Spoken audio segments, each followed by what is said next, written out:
Anda kembali menyaksikan laporan 8 petang. Pemirsa, aksi main hakim sendiri yang dilakukan masyarakat terhadap pelaku kriminal marak terjadi dalam beberapa hari terakhir.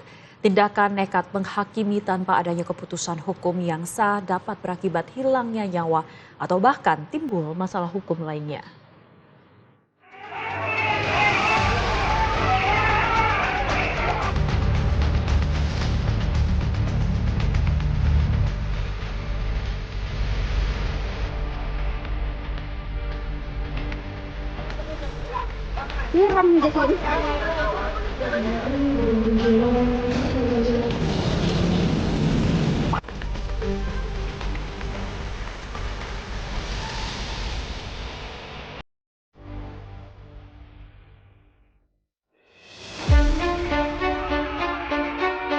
Sejumlah kasus aksi main hakim sendiri marak terjadi di berbagai daerah dalam beberapa waktu terakhir.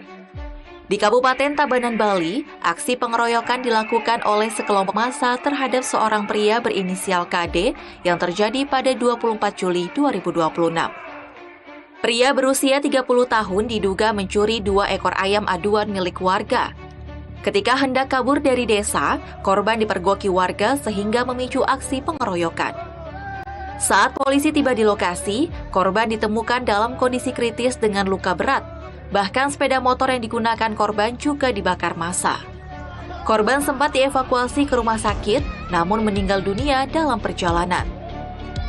Jadi untuk kondisi korban pada saat ditemukan, jadi pada saat anggota di TKP itu sudah dalam keadaan sekarat. Jadi banyak luka di kepala, khususnya di kepala. Luka robek dan ada juga luka robek di bagian kepala. Kalau yang lainnya luka lebam. Jadi 3 hari setelahnya, Polres Tabanan melakukan ekshumasi dan autopsi terhadap jenazah KD untuk mengungkap penyebab pasti kematian korban sebagai bagian dari pembuktian dalam proses penyidikan. 18 orang diperiksa sebagai saksi dan sejumlah alat bukti dikumpulkan termasuk kamera pengawas. Dari hasil penyidikan, polisi menetapkan 5 tersangka atas dugaan pengeroyokan. Di Kabupaten Bangkalan, Jawa Timur, seorang pria dievakuasi dari area sawah usai diamuk massa karena kepergok mencuri sebuah sepeda motor. Terduga pelaku terus mendapat pukulan meski telah tersungkur di atas tanah. Sementara itu, seorang terduga pelaku lainnya juga mengalami hal serupa. Dalam kondisi tak berdaya, terduga pelaku pencurian ini hanya memohon belas kasihan warga agar nyawanya tak dihabisi. Di hadapan warga yang sudah dalam kondisi emosi, terduga pelaku mengakui perbuatannya dan berjanji tak akan mengulangi aksinya. Menurut polisi, kedua terduga sempat menggondol sebuah sepeda motor sebelum dilumpuhkan warga. Kedua terduga pelaku diketahui berinisial RS dan MN, warga Desa Jangkar, Kecamatan Tanah Merah, Kabupaten Bangkalan, yang diketahui sebagai spesialis curanmor dan sudah keluar masuk penjara. Sekira pukul 1:30 dini hari, korban mendengar teriakan dari warga. Yang dari teriakan tersebut, korban terbangun dan melihat adanya warga yang kejar-kejaran dengan beberapa orang yang dimungkinkan hal itu adalah tersangka atau terduga pelaku.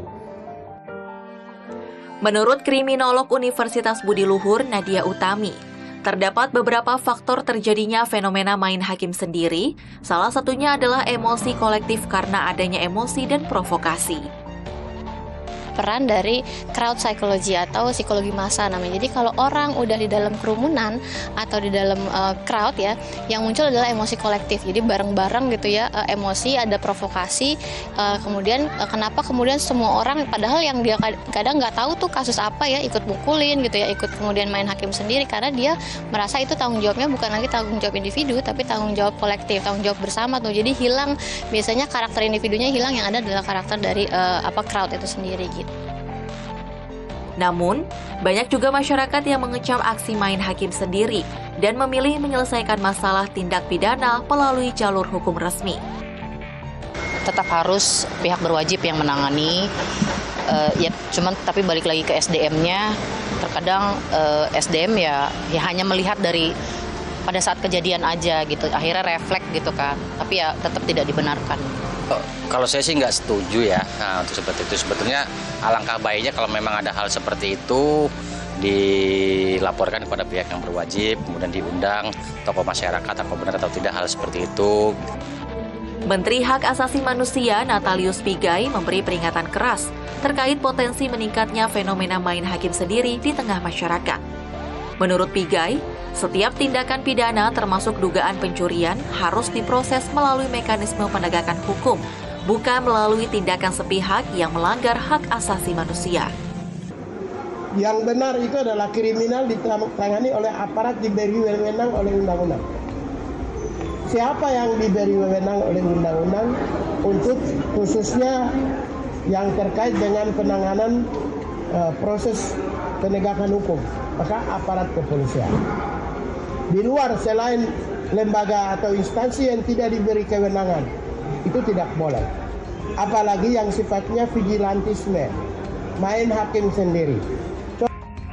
Tindakan main hakim sendiri sejatinya tidak hanya menyerang fisik, namun juga perusakan properti pribadi atau bentuk-bentuk lainnya. Tak jarang korban dari aksi main hakim sendiri belum tentu salah di mata hukum. Sudah seharusnya kepercayaan masyarakat terhadap aparat penegak hukum terus diperkuat, sehingga penyelesaian perkara tindak pidana tidak dilakukan melalui aksi main hakim sendiri yang berpotensi menimbulkan pelanggaran hak asasi manusia. Laporan Tim Liputan Garuda TV. Kita ke informasi selanjutnya, pemirsa. Polda Metro Jaya bersama Polres jajaran mengungkap ratusan kasus kriminal dalam operasi Berantas Jaya yang berlangsung selama 2 pekan. Ratusan barang bukti telah diamankan, termasuk kendaraan hasil kejahatan yang dikembalikan kepada korban. Di mana dulu masuk? Operasi Berantas Jaya yang digelar pada 4 hingga 18 Juli 2026 berhasil mengungkap 769 kasus kejahatan di wilayah hukum Polda Metro Jaya. Dari hasil operasi tersebut, petugas mengamankan 729 tersangka dengan 705 orang ditahan. Sementara, 24 tersangka sisanya tidak ditahan sesuai ketentuan hukum yang berlaku. Para tersangka terlibat dalam berbagai tindak pidana, mulai dari pencurian kendaraan bermotor hingga aksi begal. Dari total tersangka yang ditangkap, tercatat 35 orang merupakan residivis, sementara 694 lainnya bukan residivis. 769 kasus curanmor. Dari pengungkapan tersebut, telah diamankan 729 tersangka. Di antaranya beberapa tersangka adalah residivis yang berhasil diungkap oleh jajaran Reskrim, dan juga cukup banyak para pelaku baru curanmor yang... Polda Metro Jaya menegaskan penindakan tidak hanya berfokus pada pengungkapan kasus, tetapi juga pemulihan hak para korban melalui pengembalian barang bukti hasil kejahatan setelah proses verifikasi kepemilikan dan administrasi. Laporan Oktobari, Jakarta, Garuda TV.